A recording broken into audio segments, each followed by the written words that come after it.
Welcome to day 29 of our 30-day challenge. We're almost there, so close to the end. Today we are going to be working a little bit on some drills that are very good for if you're planning to start running again. Even if you're not planning on running, if you just want to go like doing walking or just to be able to do all of the different things that you have to do, bending, shifting, lifting, moving through your normal day, then these are very good drills for kind of preparing the pelvic floor again for some more dynamic movement. If you're working on relaxation, go to the time code in the description so you get to that part of the video. When you're practicing getting the pelvic floor to come along with you, if you want to say start to do some really good walks, or if you want to do some running, for example, then you want to start just with marching on the spot. Just slowly, you're going to take an RPE 4 contraction as you do this. So just lifting the legs, so nothing too strenuous to start. And you can alternate. So as you're practicing, let's say you take 5 minutes and you can do a minute like this and then a minute where you're kind of jogging on the spot. Again, keeping that nice contraction. You will get a little bit of a low belly contraction at the same time, and then you can do a minute of just marching on the spot, and then another minute of running on the spot, and then a minute of marching on the spot. So if you take 5 minutes and break it up, that'll start to get your pelvic floor used to a little bit more of a bouncy sensation. So that's really good. It's really important for if you want to get to running again. And you know, even if you don't want to get to running again, there's always a time when, say, one of your kids runs and you have to run after them, or you need to run for a bus, or you have to run to catch someone, or whatever the case may be. And if you do this type of training, then when that day comes, it's not going to be a wet day, if you catch my drift. You will be prepared. Your pelvic floor will be prepared. Okay.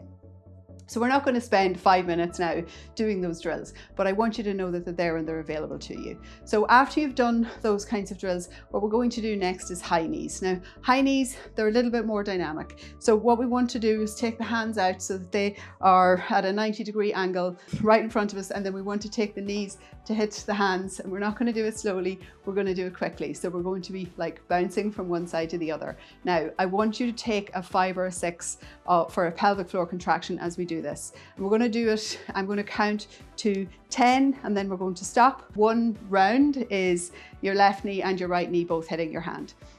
Take that like halfway strong contraction, hands are out, and then we get ready. We're going to go for 1, 2, 3, 4, 5, 6, 7, and 8, 9, and 10. Yoga teachers can't count, right?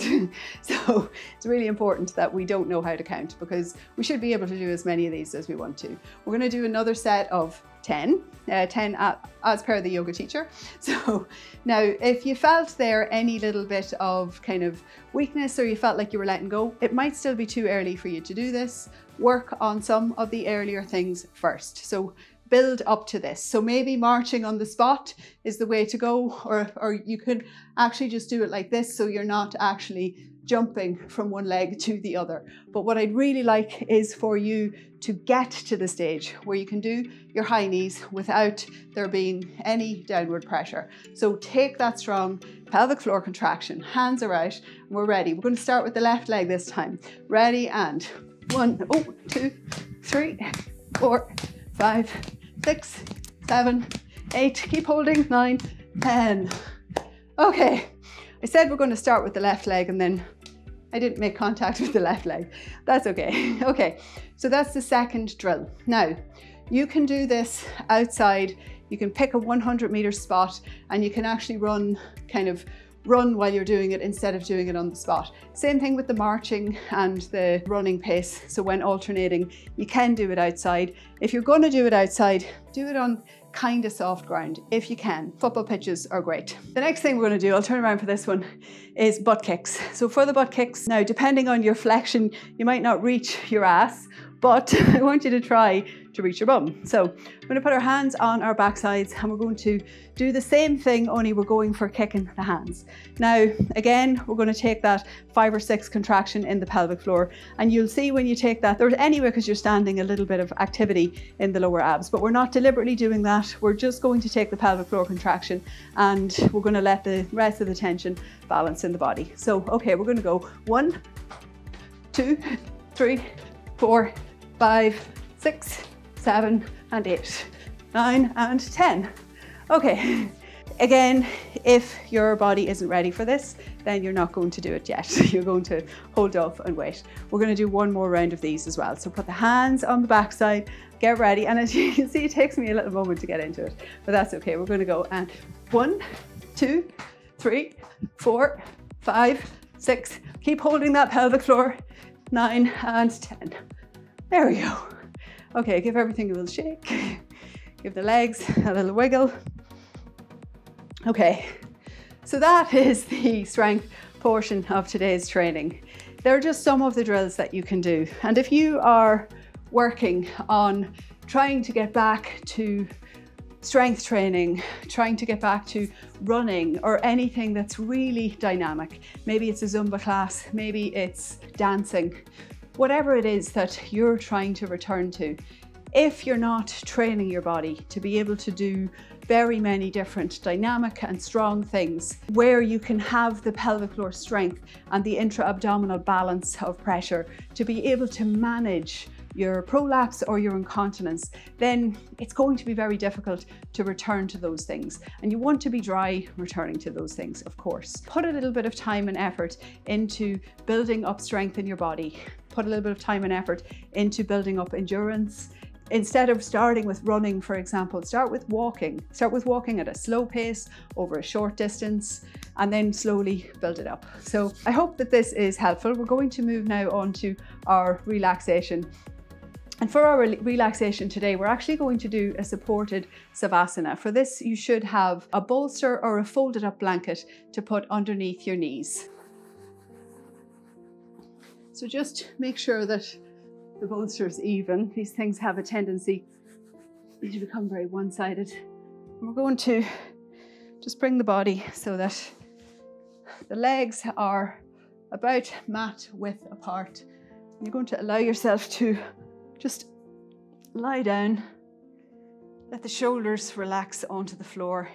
The legs are wide, the feet are just relaxing out. The arms are relaxing out, and just allow everything to let go. And in this position, begin to release control over the breath. Just allow the breathing to happen naturally. And allow the pelvic floor to come all the way down to 0. So no effort, no holding. I want you to bring your awareness to your low belly. I want you to feel with your mind across the pubic bone and to the insides of the legs. Just want you to notice if there's any gripping in that area where the insides of the legs come up and meet the groin. I want you to try to let go and let your legs be heavy on the bolster or the blanket, whatever you've placed beneath your legs. Just notice the parts of the back of your body that are gently resting on the floor. I want you to imagine that all those parts of your body are a little heavier than at first they feel. And imagine you can bring your awareness to the full front of your body. I want you to imagine a lightness. Imagine as though the front of your body is floating away from the back of your body. Heaviness on the back and lightness on the front. And I want you to feel the space between the front and the back. Feel it expanding. Imagine that everything is expanding. Feel the pelvic floor expanding. The hips, the legs, all the way out through the arms to the fingertips. Feel the head expanding. Imagine that you can feel out through the top of your head. Feel as though there's energy all around. And then notice your breath. Start to take the first of 3 long, deep breaths. Breathing as though you can feel the expanse, fill the air inside your body Imagine taking that air to every cavity. And as you're exhaling, feel the heaviness on the back side of your body. One last deep inhalation. And as you exhale, make some little movements with your fingers and your toes.